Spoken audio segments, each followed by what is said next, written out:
இவன் நாளைக்கு குழு கட்டண பைசா ரெடி பண்ணிட்டியா? நாளைக்கு தானே டி, நான் தானே கேட்டிருந்தேன். உனக்கு என்ன, உன் வேலையை மட்டும் பாரு. The next day.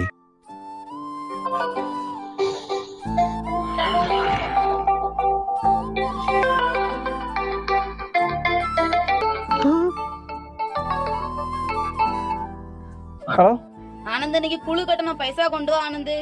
சரிக்கா சரிக்கா, நான் கொண்டு வரேன். என்ன பாக்கக்கா நானு. டி நீ குழு கட்டணுமாண்டி, ஏன்டி என்கிட்ட சொல்லவே இல்லை? பேசாம போயிருங்க. 2 நாள் நானும் கத்திக்கிட்டே இருக்கேன், காதுல வாங்காம இருந்துகிட்டு இப்போ வந்து கைக்கில என்கிட்ட குழு கட்டணும்னு. எவடி இவன் நேரம் தெரியாம பேசிக்கிட்டு இருக்கா? இவட்ட போய் பேசணும் பாரு. சை.